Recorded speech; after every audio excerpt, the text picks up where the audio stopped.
Fala, galerinha do Arkham, beleza? Barbieri de volta e hoje trazendo uma edição recheada de estreias da série A Saga do Batman, depois da vinheta.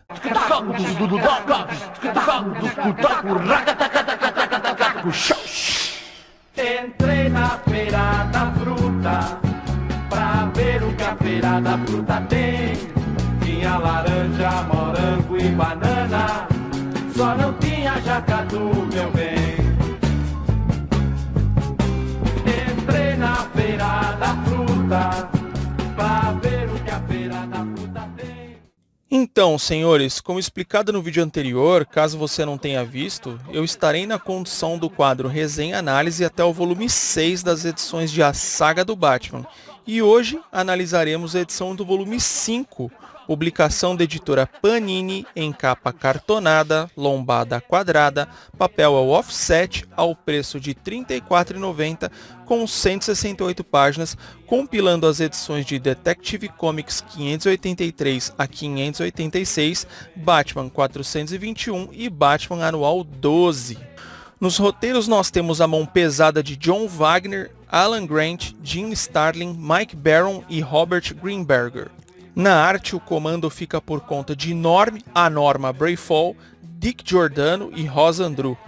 Destaque para a capa dessa edição com a arte do mestre Mike Mignola, trazendo o Batman nesse lindo pôr do sol.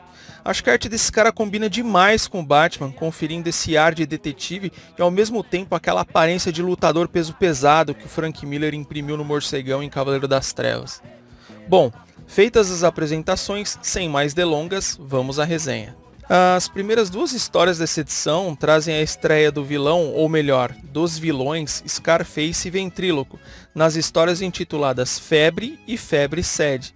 Nesse arco, testemunhamos o Morcegão enfrentando o tráfico de drogas e o crime organizado, encabeçado pelo vilão Scarface e seu controlador, o Ventríloco, que formam uma simbiose deveras interessante. É fascinante observar que o boneco Scarface, que representa o estereótipo do mafioso italiano típico de ficções, é um veículo para um fragmento da personalidade eminentemente mau e pernicioso do ventríloco, que em alguns momentos chega a culpar-se a si mesmo. Nessa história, a dupla e seus asseclas estão a espalhar uma nova droga chamada febre nas ruas de Gotham. Essa droga, então, passa a ser consumida por crianças e acaba sendo estopim para atos de vandalismo e violência, o que chama a atenção das autoridades policiais e do morcego, é claro, pois nada acontece no quintal do Bats sem que ele saiba, e em Gotham ele é a lei. Batman então usa informações da polícia e suas habilidades de detetive para encontrar o nada discreto Scarface e sua família. A história conta com boas cenas de ação e uma trama de máfia e narcotráfico bem embasadas, com referências a cartel mexicano, conexões internacionais e tráfico clandestino em mulas. Na segunda parte, intitulada Febre Sede, a história já inicia com o Gordo no México, né? Onde ele foi buscar as drogas que o Scarface tinha o enviado para traficar para os Estados Unidos, né? E a gente vê aquela cena típico de máfia, né? Em que o próprio Gordo acaba sendo assassinado por capangas da operação local e recheado com um carregamento enorme da droga pura, né, para atravessar a fronteira de maneira segura, escondida dentro do cadáver, né, através do processo conhecido como mula. O Batman, escrito pela dupla John Wagner e Alan Grant, é extremamente sagaz e impetuoso, sendo as histórias escritas por eles empolgantes de se ler. É uma história repleta de cenas de ação excelentes, a arte do Norm Brayfall está extremamente afiada, é impressionante como o Norm, ao fazer a arte dele dos quadrinhos, ele consegue deixar espaço para a atuação do arte finalista e é fascinante ver como você tem uma variação, né, conforme o parceiro dele vai mudando, né? Nessa história ficou sensacional, o parceiro dele é o Kim DeMulder, né? E a gente também observa um amadurecimento do roteiro aqui com o John Wagner e o Alan Grant, né? Uma dupla sensacional, gosto muito do John Wagner, gosto de ler os quadrinhos do Juiz Dredd dele. E o Alan Grant também manda muito bem. Se eu não me engano, o Alan Grant também escreveu bastante Lobo, não sei se Juiz Dredd também. mas casa muito bem as ideias dessa dupla aí. Então, HQ estupenda, uma história sensacional de estreia, com um vilão muito interessante que é o ventríloco Scarface. Na sequência, temos mais uma estreia no hall de vilões do Batman, no arco em 2 partes intitulados O Caça-Ratos e Ratoeira. Temos a primeira aparição do vilão que pode parecer num primeiro momento bastante mequetrefe e que recebe o nome do título da primeira história do arco. Nessa história, o morcego deve descer até as galerias subterrâneas de Gotham no encalço do assassino, após testemunhar a morte de um cidadão que clamava por ajuda pelas garras e presas de vorazes ratos de esgoto, deixando um cadáver infestado de pulgas e marcado de lesões causadas por fedorentos roedores. Nesse arco, podemos observar um agente público dedicado, mas com um código de honra e senso de justiça deturpados. E a que ponto de insanidade esse pode chegar ao cumprir suas funções? Aqui vemos o Batman adentrar em um ambiente hostil, claustrofóbico, limitante e com elementos que não estão em seu favor. Some a isso milhares de ratos infectos e famintos, comandados por um psicopata motivado e frio. Mais uma história primorosa, um thriller tenso de perseguição e assassinato. Uma história muito boa, né? A gente tem o Carlos Villagrán como arte finalista da primeira parte e você percebe uma variação muito legal na arte, né? Eu pelo menos gosto bastante. O artista principal continua sendo o Norm Brayfall, que manda muito bem, né, nessa sequência. Na parte seguinte a gente não tem créditos ao arte finalista, mas parece que o Brayfall fez a arte sozinho. E também tá muito boa, cara. Ele atuando, fazendo o pacote completo de arte mais arte final, tá muito legal. O roteiro dessa história também é do John Wagner e do Alan Grant, então não preciso mais me alongar no sentido de dizer a qualidade que tem essa história. Muito legal, uma história sensacional de estreia e eu gostei demais. Achei inusitada, a trama é simples, mas muito bem montada. Mais uma história aí de alto teor de aventura e uma boa qualificação aí.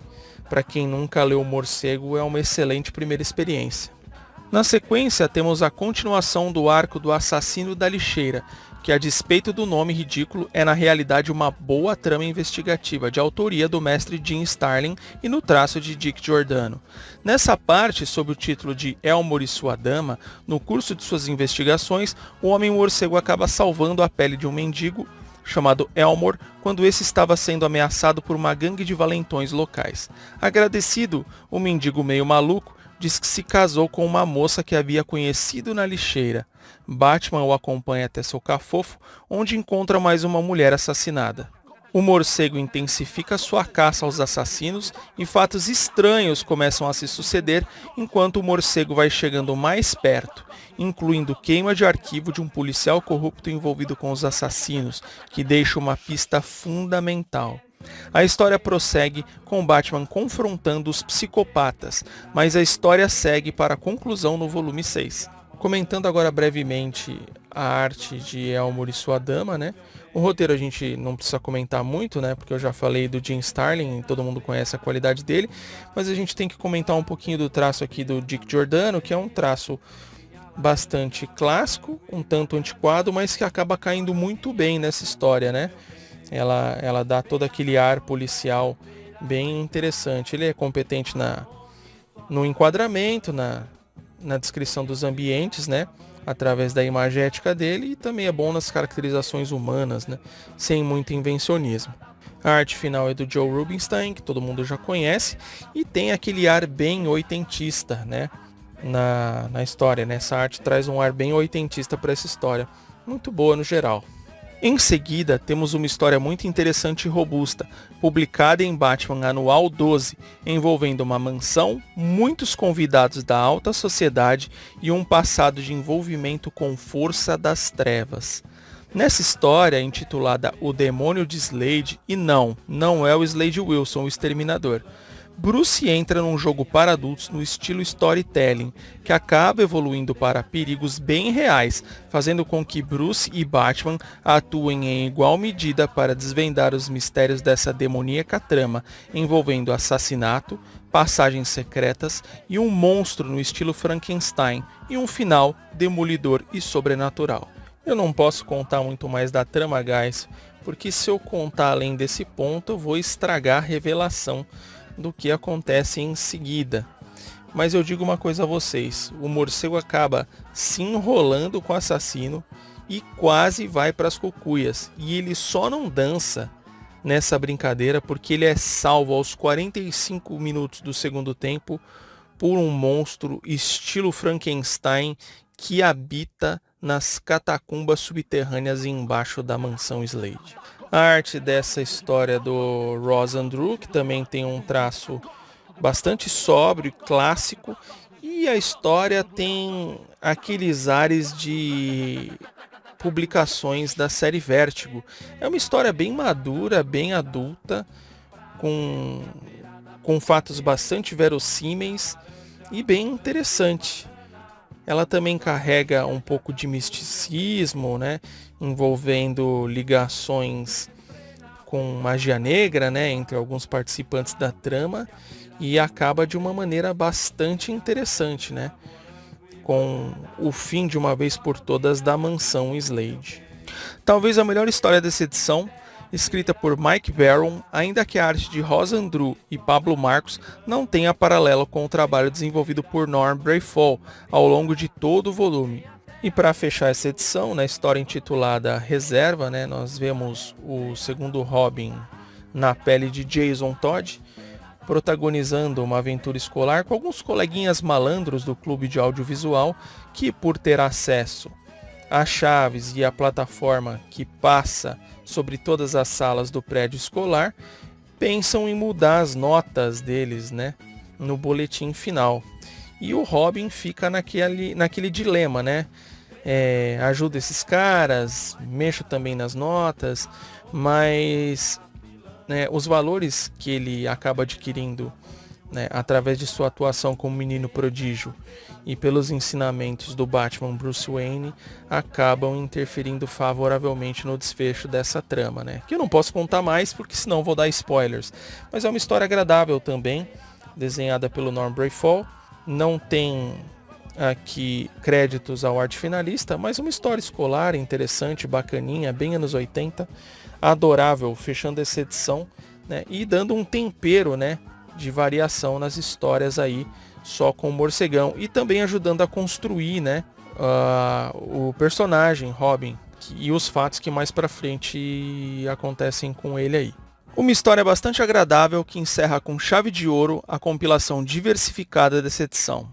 Minha nota para esse volume 5 de A Saga do Batman é uma nota 9,5. Foda pra caralho! Recomendo esse volume mesmo para aqueles que não adquiriram nenhuma das outras edições, ainda que haja nesse volume parte de um arco que conclui em outra revista. Confia no pai que é sucesso, vale muito a pena. Até aqui, a edição que eu mais gostei, mesmo com o meu exemplar estando meio fudido porque meu maldito gato derrubou ela de quina de cima da prateleira. Bom, galera, espero que vocês tenham gostado de mais essa resenha análise. Deixem nos comentários o que vocês acharam desse volume 5 de A Saga do Batman. Não esqueça de dar aquele like para impulsionar o vídeo. Um grande abraço e até a próxima.